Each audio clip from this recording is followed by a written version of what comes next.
ലക്ഷ്മി കരഞ്ഞുകൊണ്ട് പറഞ്ഞു നിർത്തി. ഗൗരി നിരാശയോടെ അനന്യയെ നോക്കി. അവളുടെ കണ്ണുകൾ നിറഞ്ഞിരുന്നു.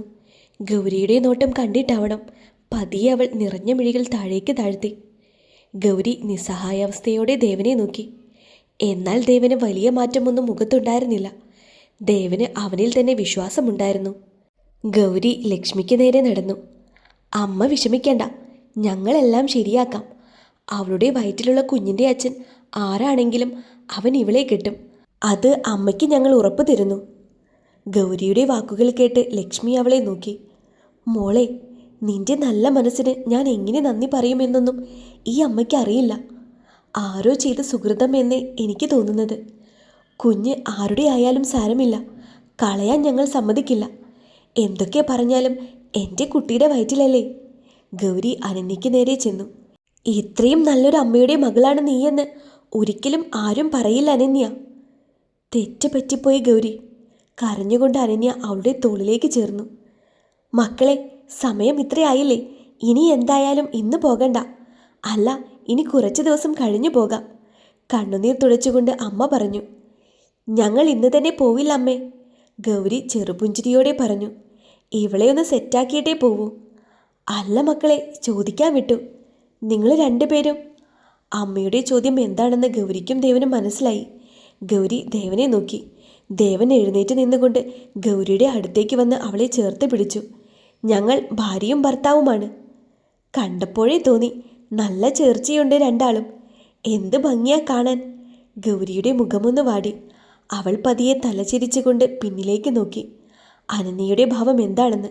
എന്നാൽ അനന്യയ്ക്ക് വലിയ കാര്യമായ മാറ്റങ്ങളൊന്നും തന്നെ ഇല്ലായിരുന്നു. ഡേ, അവർക്ക് ആ മുറി കാണിച്ചു കൊടുക്ക്. വീട്ടിലെ നല്ല മുറികളിലൊന്ന് അവർക്ക് അനന്യ തുറന്നു നൽകി. ഗൗരി അവളുടെ കയ്യും പിടിച്ചുകൊണ്ട് കുറച്ച് മാറി നിന്നു. നീ എന്താ ഒരു കൂസലുമില്ലാതെ നിൽക്കുന്നേ? എനിക്കറിയുന്ന അനന്യ ഇങ്ങനെയല്ല. ദേവനെ ആർക്കും വിട്ടുകൊടുക്കാത്തവളാണ്. ഇല്ല ഗൗരി, നിങ്ങളാണ് ഒന്നിക്കേണ്ടത്. എനിക്ക് ഇല്ല, ഒന്നുമില്ല. ഞാൻ എൻ്റെ കുഞ്ഞിനെ മാത്രമാണിപ്പോൾ മനസ്സിൽ ചിന്തിക്കുന്നത്. നിങ്ങൾ സുഖമായി ജീവിക്കേ. നീ ഇങ്ങനെ പറഞ്ഞാൽ എങ്ങനെയാ? ഞാൻ സത്യമറിയാൻ വേണ്ടിയാണ് ബാംഗ്ലൂരിൽ നിന്നും ഇങ്ങോട്ടേക്ക് വന്നത്. നിന്റെ കുഞ്ഞിൻ്റെ അച്ഛൻ ദേവനാണെന്ന് ഉറപ്പായാൽ ദാ ഈ താലി ഗൗരി അന്ന് അഴിച്ചു മാറ്റും. ചുരിദാറിനുള്ളിൽ നിന്നും ആരും കാണാതെ ഒളിപ്പിച്ചു നടന്ന ആ താലി അവൾ പുറത്തേക്കെടുത്ത് പറഞ്ഞു. അനന്യ അവളുടെ നെഞ്ചിൽ കൈവച്ചു. വേണ്ട, ഈ താലി നിനക്ക് തന്നെയാണ് ചേരുന്നത്. അത് അവിടെ കിടന്നോട്ടെ. ഈ കുഞ്ഞിന് പിന്നിൽ വേറെയും രഹസ്യങ്ങളുണ്ട്. അതും പറഞ്ഞുകൊണ്ട് അനന്യ അവിടെ നിന്നും പോയി. ഇനിയും രഹസ്യങ്ങളുണ്ട് എന്നല്ലേ അവൾ പറഞ്ഞത്? ഗൗരി സംശയത്തോടെ ആ വാക്കുകൾ ഒന്നുകൂടെ ഓർത്തെടുത്തു. രാത്രിയിലെ ആഹാരം കഴിച്ച ദേവനും ഗൗരിയും റൂമിലേക്ക് വന്നു. രണ്ടുപേരും പരസ്പരം മുഖാമുഖം നോക്കി. ഗൗരി കട്ടിലിൽ നിന്ന് കമ്പിളിയും ഒരു തലേണയും എടുത്തുകൊണ്ട് താഴേക്കിട്ടു. നീ അവിടെയാണോ കിടക്കുന്നത്? അതെ. അവൾ കട്ടിയുള്ള പുതപ്പ് തറയിൽ 2 മടക്കായി വിരിച്ചുകൊണ്ട് മറുപടി പറഞ്ഞു. പെട്ടിയിൽ നിന്നും ഡ്രസ്സ് എടുത്തുകൊണ്ട് അവൾ കുളിക്കാനായി ബാത്റൂമിലേക്ക് നടന്നു. കുളി കഴിഞ്ഞിറങ്ങിയ അവളെ കണ്ട് ദേവനൊന്ന് നോക്കി. കണ്ണാടിയുടെ മുന്നിൽ മുടിച്ചേക്കി ഒതുക്കുന്ന അവളെ തന്നെ ദേവൻ നോക്കി നിൽക്കുന്നത് കണ്ണാടിയിലൂടെ അവൾ കണ്ടു. എന്താ? എന്തിനാ ഇങ്ങനെ നോക്കുന്നത്? ദേവൻ എഴുന്നേറ്റ് അവൾക്ക് നേരെ വന്നു. അവളുടെ പിന്നിലൂടെ ദേവൻ കെട്ടിപ്പിടിച്ചു. സത്യം പറയണം, എന്നെ പ്രലോഭിപ്പിക്കാൻ വേണ്ടിയല്ലേ നീ ഈ ഡ്രസ്സ് ഇട്ടത്? ഗൗരിയുടെ ഇടത്തെ ചെവിയിൽ ദേവൻ മന്ത്രിച്ചു. അവൾ കണ്ണുകൾ താഴ്ത്തി. ഫ്രണ്ടിലേക്ക് വീണ് കിടക്കുന്ന മുടി ചെവിയുടെ പിന്നിലേക്ക് വെച്ചുകൊണ്ട് അവൾ നിന്നു. ദേവൻ്റെ കൈകൾ അവളുടെ വയറിന് മുകളിൽ പിടിച്ചുകൊണ്ട് അവനിലേക്ക് ചേർത്തു. എന്ത് ചെയ്യണമെന്നറിയാതെ ഗൗരി അങ്ങനെ നിന്നു. ഈ ഡ്രസ്സിൽ നീ സുന്ദരിയായിട്ടുണ്ട്. അയ്യടാ, ദേവൻ്റെ കിന്നാരം എന്തിനാണെന്ന് എനിക്ക് മനസ്സിലായി. അവൾ ദേവനെ തള്ളി നീക്കി നാണത്തോടെ ജനലിനരികിലേക്ക് നടന്നു. ദേവനവളുടെ കൈകളെ പിടിച്ചു വെച്ചുകൊണ്ട് അവൻ്റെ അടുത്തേക്ക് ചേർത്ത് നിർത്തി. നിനക്കെന്തൊരു നാണമാണ് ഗൗരി. ഷോ, എന്താ അത്? അവളുടെ 2 കൈകളും ദേവൻ്റെ നെഞ്ചിൽ അമർന്നിരുന്നു. അവളുടെ ഇടുപ്പിൽ ദേവൻ അമർത്തി കെട്ടിപ്പിടിച്ചു. അവൾ തലയുയർത്തി ദേവനെ തന്നെ നോക്കി. അവളുടെ വശ്യമായ സൗന്ദര്യത്തിൽ ദേവൻ മായാലോകത്തെന്ന പോലെയായിരുന്നു. അവൻ്റെ കണ്ണുകൾ അവളോടുള്ള പ്രണയവും റൊമാൻസും അവൾക്ക് കാണാമായിരുന്നു. പുറത്തു നിന്നും തണുത്ത കാറ്റ് റൂമിലേക്ക് ഒഴുകിയെത്തി. അവളുടെ മുടിയിഴകൾ ആ കാറ്റിൽ പാറി പറന്നു. അവൾ ദേവൻ്റെ കണ്ണുകളിലേക്ക് നോക്കി പറഞ്ഞു. നിങ്ങൾ എന്നെ ഇങ്ങനെ നോക്കല്ലേ? ശരി, എങ്കിൽ പറ, എനിക്ക് വേണ്ടിയാണ് നീ ഇത്രയും റൊമാൻറ്റിക് ആയിട്ടുള്ള വസ്ത്രം ധരിച്ചതെന്ന്. അല്ല. താഴ്ന്ന സ്വരത്തിലായിരുന്നു അവളുടെ സംസാരം. ദേവൻ അവളെ അവൻ്റെ കാലുകളിൽ കയറ്റി നിർത്തി. എന്നിട്ടും നീ കുള്ളിയാണല്ലോ എൻ്റെ പെണ്ണെ, ചിരിച്ചുകൊണ്ട് ദേവൻ പറഞ്ഞു. അവൾ കാലുകൾ ഉയർത്തി. ഇപ്പോഴോ എന്ന് ചോദിച്ചതും ദേവൻ അവളുടെ അധരങ്ങളെ ചപ്പിയെടുത്തു. അവളുടെ കണ്ണുകൾ വിടർന്നു. ദേവൻ അവളെയും കൈകളിൽ എടുത്തുകൊണ്ട് ബെഡിലേക്ക് നടന്നു. ഗൗരിയെ ബെഡിൽ കിടത്തിക്കൊണ്ട് ദേവൻ അവളുടെ ചുണ്ടുകൾ കവർന്നെടുത്തു. അവളുടെ ചുണ്ടുകൾ നീല നിറമായിരുന്നു. ദേവൻ കൈകൾ ബെഡിൽ കുത്തിക്കൊണ്ട് അവളുടെ മുകളിൽ അങ്ങനെ ഇരുന്നു. നിങ്ങൾ എന്നെ ഇങ്ങനെ നോക്കല്ലേ പ്ലീസ്, അവൾ കണ്ണുവെട്ടിച്ചുകൊണ്ട് പറഞ്ഞു. എന്തോ ദേവൻ അവളുടെ വേഷവിധാനത്തിൽ മതിമറന്ന അവസ്ഥയായിരുന്നു.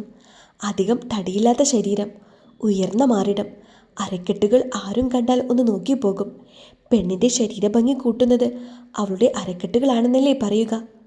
ലക്ഷണമൊത്ത കാൽപാദം. നൈറ്റ് ഡ്രസ് ആയിരുന്നു അവൾ ധരിച്ചത്. ശരീരത്തോട് ഒട്ടിക്കിടക്കുന്ന നല്ലൊരു ഡ്രസ്സ്. അതിലവൾ കൂടുതൽ സുന്ദരിയായിരുന്നു.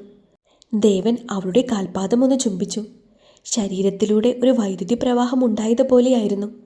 അവളുടെ കാലിലെയും കൈകളിലെയും സ്വർണ്ണ നിറത്തിലുള്ള രോമങ്ങൾ ഉയർന്നു നിന്നതുപോലെയായി.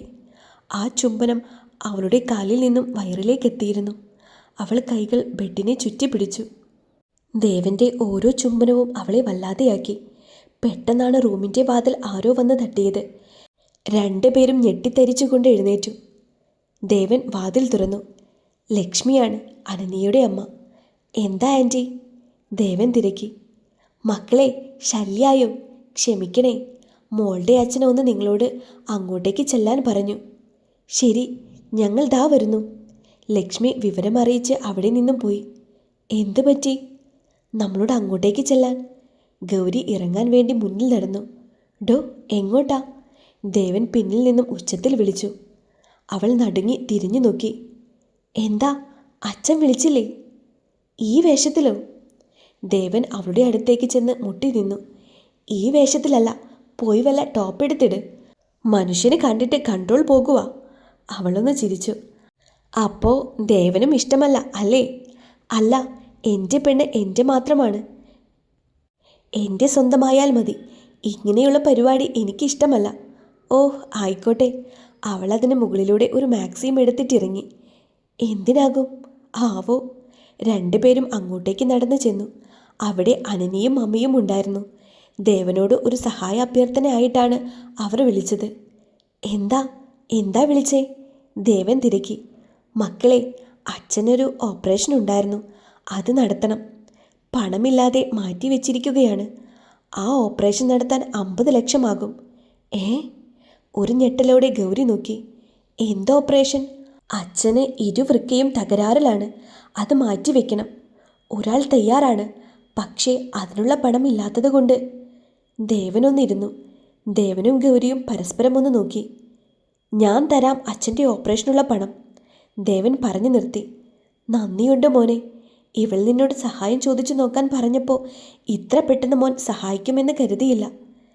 ലക്ഷ്മി, മോളെ, അനു, നിങ്ങളൊന്ന് പുറത്തേക്ക് നിന്നേ, നകുലൻ പറഞ്ഞു. മക്കളെ, എനിക്കൊരു സഹായം ചെയ്തു തരൂ. എന്താ അച്ഛാ? ഗൗരി തിരക്കി. ഈ കത്തൊന്ന് പോസ്റ്റ് ചെയ്യണം. ആർക്കാ ഇത്? ഗൗരി തിരക്കി. ഒരു പെണ്ണിൻ്റെ കണ്ണുനീർ ഈ അച്ഛൻ്റെ ജീവിതത്തിലുണ്ട്. അവൾക്കുള്ളതാ. ജീവിച്ചിരിപ്പുണ്ടോ ആവോ? കൊല്ലം 20 കഴിഞ്ഞു കണ്ടിട്ട്. ഗൗരി അതിലെ അഡ്രസ്സ് ഒന്ന് വായിച്ചു. നാട്ടിൽ തന്നെയുള്ള ആൾക്കാണ്. ശരി, ഞാൻ പോസ്റ്റ് ചെയ്തോളാം. ഞങ്ങൾ നാളെ തന്നെ നാട്ടിലേക്ക് തിരിക്കും, ദേവൻ അച്ഛനോട് പറഞ്ഞു. അതിൻ്റെ മക്കളെ, ഇവിടെ ഇഷ്ടായില്ലേ? ആവാഞ്ഞിട്ടല്ല, അച്ഛൻ്റെ ഓപ്പറേഷൻ പെട്ടെന്ന് നടത്തണം. ഞങ്ങൾ പണവുമായി വരാം. പിറ്റേന്ന് രാവിലെ തന്നെ ദേവനും ഗൗരിയും അവിടെ നിന്നും ബാംഗ്ലൂരിലേക്ക് യാത്ര തിരിച്ചു. ദിവസങ്ങൾ കടന്നുപോയി. അച്ഛൻ്റെ ഓപ്പറേഷനുള്ള പണം ദേവൻ അനന്യയുടെ അക്കൗണ്ടിലേക്ക് ട്രാൻസ്ഫർ ചെയ്തു. ഒരു ദിവസം രാവിലെ തന്നെ ഗൗരിയെ കാണുവാൻ വേണ്ടി മാൻഷനിൽ ഒരാൾ എത്തിയിരുന്നു.